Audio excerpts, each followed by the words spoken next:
Hello and welcome to this short lesson from the Microlearning Institute. In this lesson we look at the work of Balgoun and Hailey and particularly their model, the Change Kaleidoscope, which helps managers to understand the contextual aspect of managing a change in their organization. So this model has applied to strategic change within an organization. And strategic changes often involve radical transitions within the organization that involve radical changes in strategy, changes in organizational structure, changes in systems and processes, and fundamental changes of the organization's culture.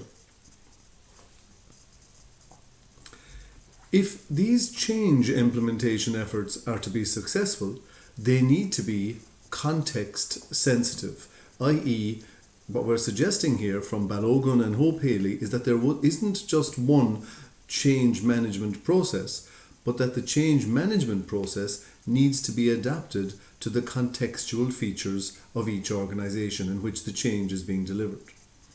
The Change Kaleidoscope, developed by Balgoun and Hailey, was created to help managers design a context-sensitive approach to change within their organization. Visually, this is how the Change Kaleidoscope is presented. And we can see that it contains a series of three concentric circles. On the outside, we have considerations around organizational change context. In the middle segments of the circle, we have contextual features that need to be considered with respect to each individual organization. And in the center, we have some design choices that will help managers to manage and develop a change initiative for their own organization. So firstly, we see the kaleidoscope. It contains an outer ring that relates to the wider organizational strategic change context.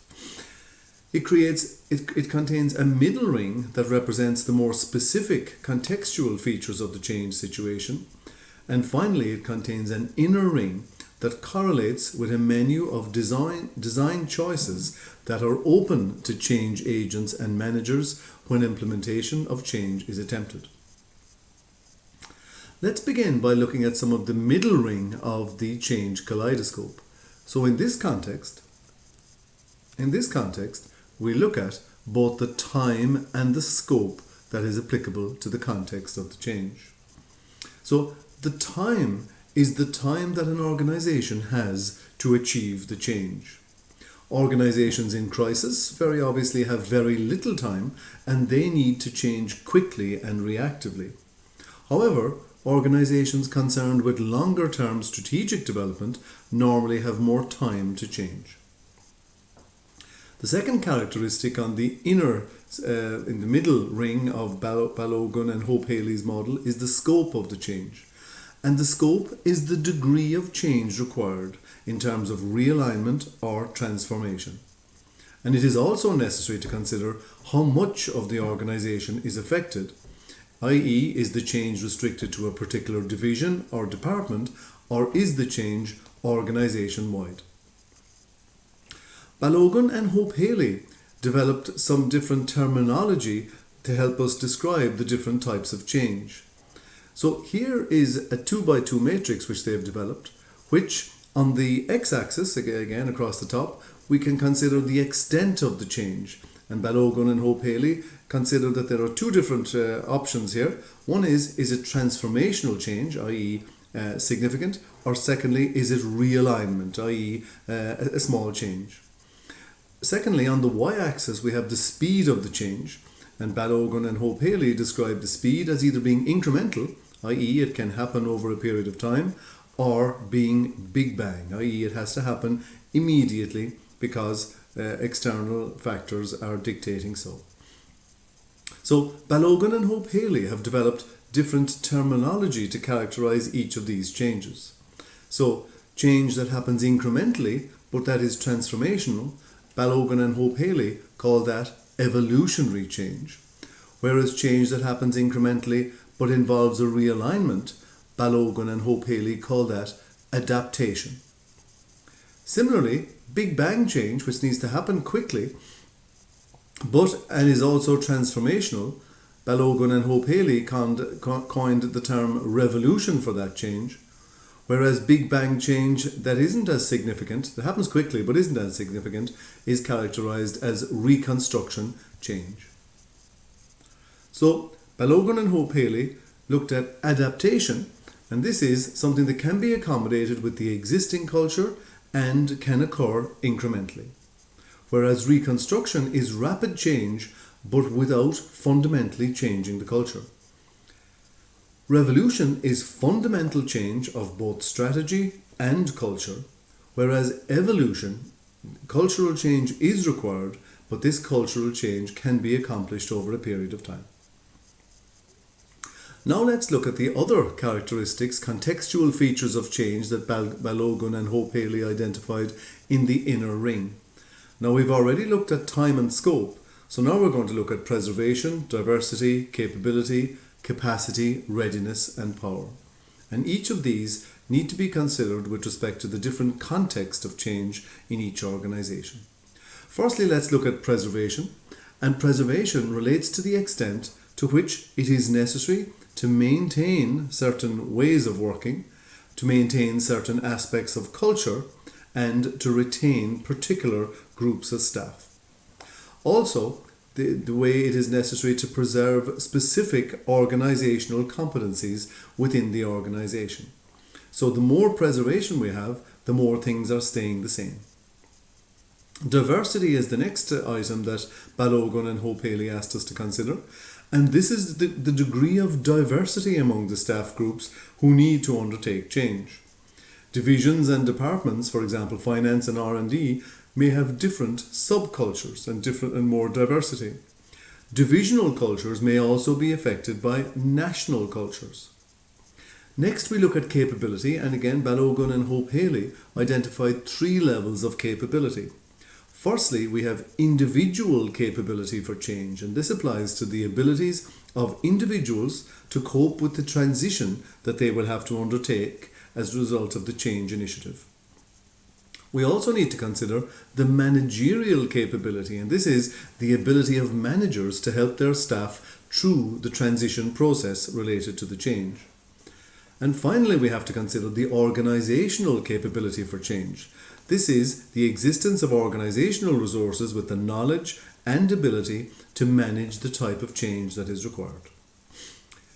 Next up, we look at the organisation's capacity for change, and this relates to the resources that are available for investment in the proposed change. There are 3 types. One is the amount of money that's available for investment in things like equipment or training and so on. Secondly, the time resource that managers have to devote to the change process. Are there managers with spare capacity in terms of time so that they can be allocated to the change initiatives, or are all the existing management infrastructure so busy that they don't have time to manage the change? And lastly, the number of people with adequate change capability, i.e. the people who are capable of changing themselves and also helping others through the change. Next, we look at the readiness within the organisation, and this is the extent to which staff are aware of the need for change and committed to making the personal changes required of them. Next, we look at the power within the organisation with respect to the change, and this is the amount of power or autonomy that the key change agents have to implement changes as they wish. So that has helped us around the middle circle and the 8 segments in the middle circle of the Balgoun and Hope Hailey model for change kaleidoscope. Next, let's have a look at the inner circle here, and this is where we begin to make design choices. So firstly, we look at the change path. And this consists of the types of change in terms of the extent of change and the speed of change that need to be undertaken for the required change outcome to be delivered. Next, we look at the change start point. And this is where the change is initiated and developed. For example, a change can be top down or bottom up, or perhaps be some combination of the two. Other choices include pilot sites and perhaps pockets of good practice. Next up, we look at the change style, and this is the management style of the implementation.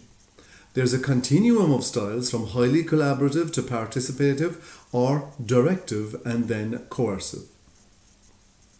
Next, we look at the change interventions, and these are the technical interventions. Do we need new structures, new systems, new processes? Do we need some political interventions to influence the organisation? Do we need cultural interventions, again overlapping with the model from the cultural web model? Do we need to change the symbols, the stories, the rituals and the routines as outlined to us in Johnson and Scholes' cultural web model? And finally, do we need some interpersonal interventions, i.e. education, communication, training, personal development? Then we look at the roles in change. So again, who provides the leadership? Does the responsibility reside with an individual, such as the MD or the chief executive, or do we bring in somebody from outside the organisation to lead the change? Also, the involvement of a change action team. Is that desirable, and how would that work?